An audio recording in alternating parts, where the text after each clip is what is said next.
Bonjour, merci, dass der Astrid Lulling TV im Doc-Kanal guckt. Ihr könnt die Sendung auch dauernd auf meiner Homepage www.astridlulling.lu gesehen erlauschtern. Lo ist der Lissabonner Vertrag von allen 27 Memberstaaten ratifiziert, nachdem den Euroskeptikern der Prager Bursch endlich auch unterschrieben hat. Die tschechische Chambre und der Senat hatten ja schon lange zugestimmt.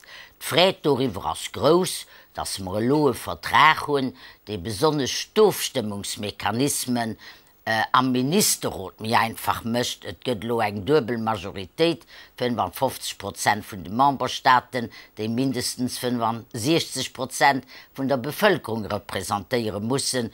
Die müssen dann zustimmen, für das wir ein europäisches Gesetz haben. Das Europäische Parlament kriegt auch mehr Entscheidungsrechte, mit dem Hauptinteresse als aber darauf gerichtet, wen die zwei neue Posten kriegt, die durch den Lissabonner Vertrag geschaffen sind. Erstens der permanente Präsident von der Europäischen Union, bestimmt für maximal 5 Jahre, und der sogenannten Außenminister, der noch Vizepräsident von der Kommission muss gehen. Das heißt, es muss von denen 27 Kommissäre sein, ein Land hat schon Kommissär zu gut, das bleibt auch so. Geht dann alles mir einfach, und transparent. Der früheren amerikanischen Außenminister Kissinger, den hat schon mal gesagt, wenn hier sein Counterpart an Europa anrufen will, dann weißt du nicht, was für eine Telefonsnummer soll wählen. Lo, wo die Europäische Union einen Außenminister kriegen soll, scheint aber noch nicht klar zu sein, was dann die richtige Telefonsnummer ist. Kein geringerer wie der französische Staatssekretär für europäische Affären, Pierre Lelouch, hat schon einmal einen dicken Pavé, den an Wasser geworfen hat, gemengt, die neue Institutionen könnten eine Säge sein, das ganz kennt aber auch quelque chose d'incompréhensible gehen, also transformieren an eine Usine à gaz, si cela démarre mal. Europa kann doch riskieren, ein Hydra mit ein paar Cap zu schaffen, weil die Verteilung von den Rollen unterspitzt nicht klar ist.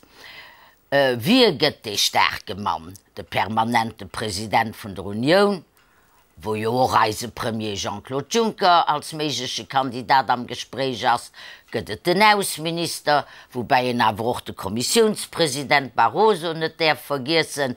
Daneben bleibt schon nach die Präsidence tournante als 6 Monate los in Schweden, dann die ersten 6 Monate nächstes Jahr in Spanien, dann die Belgien und Ungarn, die werden sich auch den Butter nicht von der Schmier holen lassen.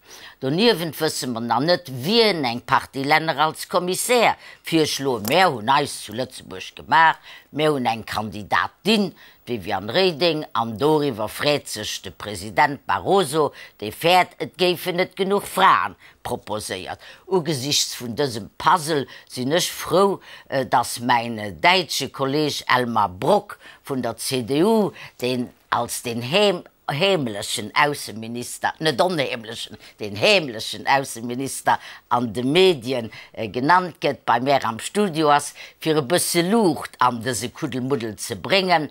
Guten Tag, Elmar Brok, danke, dass du bereit warst, mit mir hier über die Situation nach Inkrafttreten des Lissabonner Vertrags am 1. Dezember zu informieren, insbesondere was die Diskussion angeht. Ich habe den Eindruck, dass die bis jetzt bekannten Personalvorschläge deines großen Landes kein überwältigendes Interesse an der EU erkennen. Also stimmt das oder habe ich recht? Ich glaube, dass ein solcher Eindruck entstanden ist, aber dass dies keine gerechtfertigte Position ist. Denn mit Günther Oettinger wird ein Ministerpräsident eines Bundeslandes benannt. Den aber keiner kennt. Und der in Deutschland wohl sehr bekannt ist. In Deutschland sehr bekannt ist und die Bedeutung eines deutschen Ministerpräsidenten ist im Ausland nicht so bewusst, ja, weil das deutsche föderale System nicht so bewusst ist.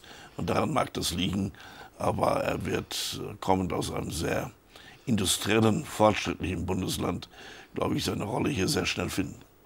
Ja, aber wie siehst du denn die Rollenverteilung zwischen dem ständigen Ratspräsidenten und der weiter bestehenden semestriellen Präsidentschaft, demnächst die Spanier.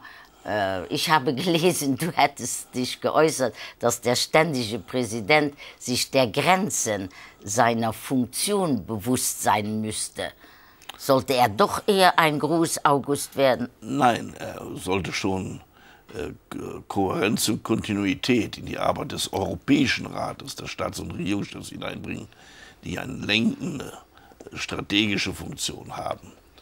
Und dieses zu bewältigen bei 27 Staats- und Regierungschefs ist schon eine sehr schwere Aufgabe, dieses koordinierend zu bringen, langfristig zu planen und nicht nur dieses halbjährlichen Strategiewechsel zu haben, die wir in der Europäischen Union haben.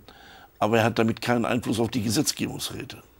Die Gesetzgebungsräte bleiben weiterhin und ausdrücklich, und das ist auch im Vertrag Grenzen beschrieben, in den Händen der rotierenden Präsidentschaft.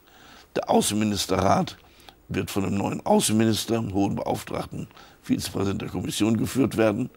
Und im Übrigen kann der Europäische Rat keine Gesetzgebung machen, denn die Gesetzgebung wird ausschließlich von den Fachministerräten und vom Europäischen Parlament gemacht. Ja, aber wie kannst du es dir denn erklären, dass man für den Außenminister, das soll ja einer von der linken Seite werden, noch keinen richtigen Vorschlag hat?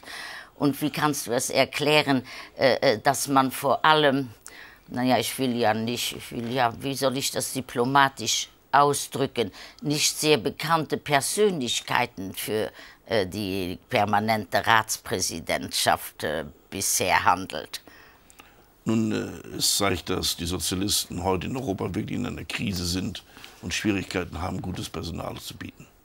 Die Europäische Volkspartei wäre auf die Schnelle in der Lage, eine Vielzahl von Kandidaten für das Amt des Außenministers zu benennen. Schade, dass du nicht Sozialist bist. Ja, das ist ein Mangel, aber auch Leute wie Carl Bildt, der ist auch nicht Sozialist. Leute wie Maxim van Hagen, Leute wie Wolfgang Schüssel und mehr, sind aber leider alles keine Sozialisten, oder Gott sei Dank, sodass es da Schwierigkeiten gibt auf der sozialistischen Seite.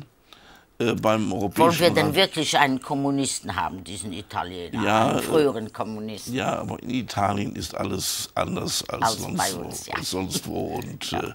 Alles gemäßigter. Mit Ausnahme der Lega Nord sind, glaube ich, alle italienischen Parteien pro-europäisch, gemeinschaftsbezogen. Ja. Das muss man, glaube ich, dabei sehen. Aber der Europäische Rat, ja. Da wird sich zeigen, ob die Staats- und Regierungschefs den Mut haben, einen Starken zu benennen. Das habt ihr nicht unseren Jean-Claude. Ja, das ist, glaube ich, damit schon ein Stückchen beantwortet. Jean-Claude Juncker hat eine einzige Schwäche, nämlich, dass er zu stark ist. Und dass aus diesem Grunde heraus manche auf die Zweifel haben, ob sie sich von ihm führen lassen möchten, weil er vielleicht zu sehr führt und zu sichtbar ist, zu bekannt ist. Und man soll keine Könige neben sich dulden. Dieses Gesichtspunkt ist leider oftmals da. Sie handeln wie die früheren deutschen Kurfürsten, nicht? Sie haben sich auch immer den Schwächsten als Kaiser gewählt. Das ist aber schade für Europa. Aber ich glaube, und das ist genau der Punkt, wären die Staats- und Regierungschefs in der Lage sein, es zu ertragen, eine starke Persönlichkeit an ihre Spitze zu stellen.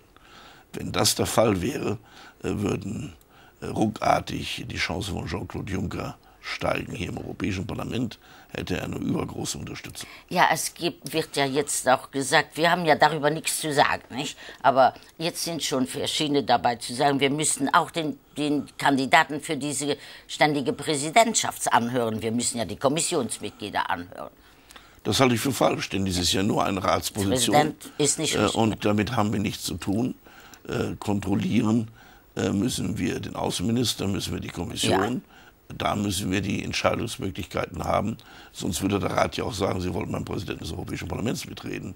Das würden wir ja auch nicht gern zulassen. Ja, das ist am Glück. Ja, vielen Dank, Elmar Brok. Jetzt, glaube ich, haben wir die Sache geklärt. Dann wollen wir mal hoffen, dass Sie sich vielleicht aber einen starken aussuchen. Und dann würde ich mich für Jean-Claude Juncker freuen. Vielen herzlichen Dank. Merci auch, dass du nur gelauscht hast. Da bist du gespannt.